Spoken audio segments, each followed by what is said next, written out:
TEA é o transtorno do espectro autista. Então, na realidade, esse termo ele é muito usado, né, para diferentes transtornos desse espectro. E ele tem características marcantes aí, né? Dificuldade de interação social dessa criança, de comunicação e de comportamentos repetitivos. Ela é pedagoga, psicóloga e trabalha com TEA há muito tempo. Ela mesma, a Marilis, vem aqui hoje falar com a gente sobre um pouquinho de inclusão na escola. Se você quer aprender e ter uma aula com essa mulher, fica aqui e não perde nadinha. Por acaso eu desconfiar que o meu filho tem autismo, que ele se enquadra no TEA, o que eu devo fazer? Primeiramente, hoje é muito comum, né? Nós falamos assim, o meu filho é autista, mas primeiro, conhecimento. Então, esses pais, então você fez a colocação, mas desconfia do quê? Qual é o conhecimento que você tem, como pai, como mãe? Primeira coisa, investigação, ou seja, eu vou investigar, eu vou pesquisar. Segundo momento, eu vou observar. Então, mediante essa pesquisa, eu vou observar, né? Eu vou observar o que acontece. O que acontece com meu filho? Qual é o comportamento? Por que eu acho que ele tem esse comportamento diferenciado? Por que eu acho que ele tem? Ele anda na ponta dos pés? Porque todo mundo fala, todo mundo que anda na ponta dos pés é autista. Sim. Nem sempre. Não é mesmo? Então assim, eu vou começar a observar. Então, a observação para esses pais é essencial. Segundo momento, pesquisa.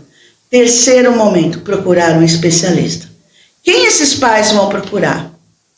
O neuropediatra, o neuropsiquiatra e futuramente um psicólogo, um psicopedagogo, que logicamente vai fazer esse processo de intervenção aí com essa criança. Então, eu como pai, eu não posso ser irresponsável a ponto de ficar no achismo.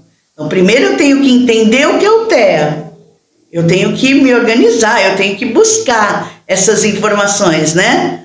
E depois, logicamente, procurar um especialista e a partir das orientações do especialista, porque é uma equipe multidisciplinar, né? Que envolve aí o neuro, a fono, o psicólogo, o neuropsicopedagogo, o pedagogo. Então é uma equipe que vai dar um suporte aí para esse pai. Sim, é todo um grupo, né? Muita gente acha que às vezes é só um psicólogo e acabou. Não, até porque, assim, muitas vezes, Lucas, né? Sim. Muitas vezes, Lucas, o que acontece? Os pais levam essa criança no neuro e já quer uma resposta imediata, mas às vezes esse neuro ele não tem todas as informações necessárias para fechar um diagnóstico.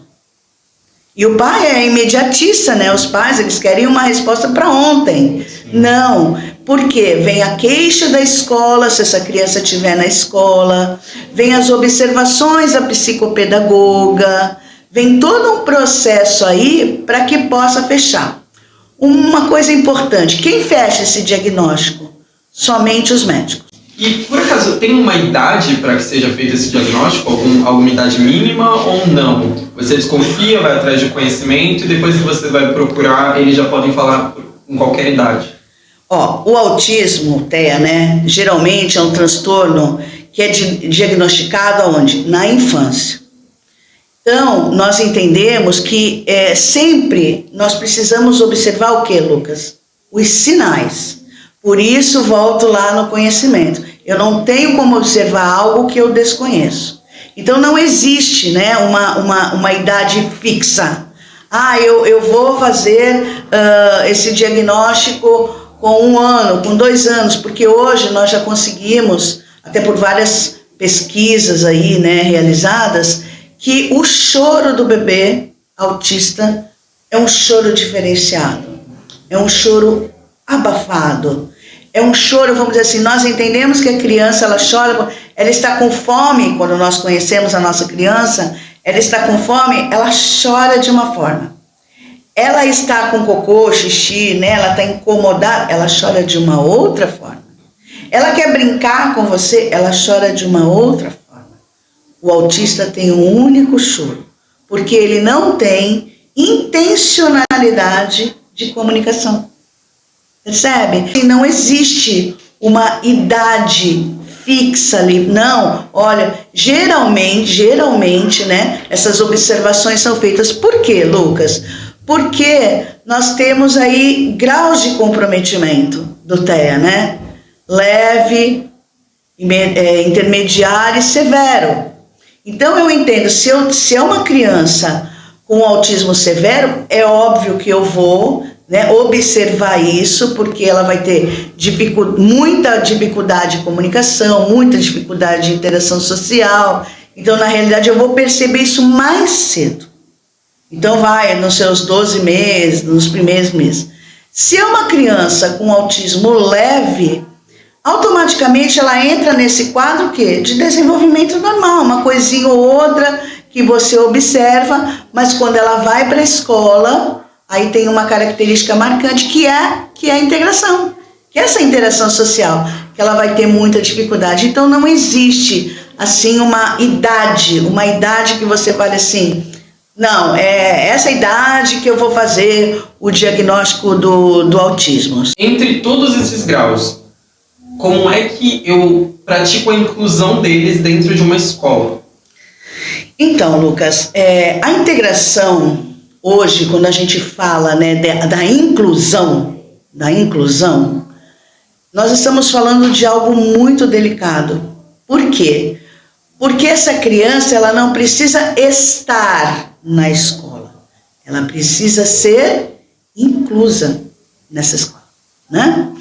E na maioria das vezes, isso não ocorre. Então, a inclusão é fazer com que ela participe. Para que ela possa participar, primeiro, a escola tem que ser o quê? Uma escola inclusiva. Uma escola que acredite no processo de inclusão, uma escola, na realidade, que tenha preocupação da formação desses professores com a inclusão, que essa equipe que trabalha dentro dessa escola tenha o conhecimento sobre o que é a inclusão e o que deve ser feito, né, para esse processo de inclusão. Então, a escola ela tem que ser inclusiva.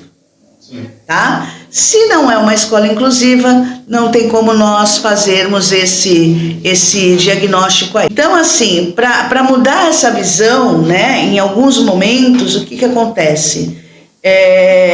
Os pais têm muita dificuldade, né, Lucas, nessa aceitação. Hoje você ouve muito claro, e é triste a gente ouvir isso, não brinque com aquele seu amiguinho porque ele é doentinho, porque é uma criança diferente. Essa criança, ela não é aceita. A criança, na realidade, ela precisa ser o quê? Aceita, mas ela não pode ser tratada como diferente. Ela precisa ser o quê? Inclusa. Então, assim, trabalhos em equipe, usar muito a tecnologia, adaptar alguns critérios dentro da escola, né? Adaptar aí o currículo, adaptar a avaliação. Eu acredito que dessa forma a escola pode incluir essas crianças de uma forma muito mais sadia. Então, incentivar a convivência. Papel da escola, papel da família. Porque não adianta, na realidade, a escola incentivar e o pai falar, não brinque com ele. Incentivar, então, por isso a grande importância, na realidade, dessas reuniões com os pais. Então, trabalho conjunto, né? Conjunto, escola, família, né? Uma coisa importante, Lucas, observar as habilidades dessa criança, porque ela fica focada no que ela não pode fazer. Nós temos que enaltecer o que ela pode fazer, criar essa autonomia para essa criança, né? Eu acho que isso é de grande importância dentro da escola para que exista aí o processo de inclusão. Lucas, eu acredito que hoje a nossa sociedade ela está muito fechada no processo de inclusão. É muito bonito, a TV faz a colocação, tem o Dia Internacional, o Dia Nacional, o Dia... Nós temos que ter muito claro que essas crianças, elas têm os mesmos direitos de qualquer criança dentro da nossa sociedade. Portanto, a minha consideração final é que as pessoas realmente aceitem. Não é falar assim, realmente não. Entender e aceitar. Eu sempre falo isso, né? Sou professora e eu sempre falo isso para as minhas alunas, que existem dois momentos. a educação escolar e a educação inclusiva. Então, assim, existe a educação especial, que são todas as técnicas, né? São todos os métodos, são todos os recursos que eu posso aprender. Eu posso aprender. Mas se eu não tiver, Lucas, a inclusão no coração, eu quero aceitar. Eu quero fazer com que essa criança evolua. Eu acredito nessa criança. Se não existe isso, Lucas, não existe, pode ter todo o conhecimento do mundo, que você não vai fazer o processo de inclusão.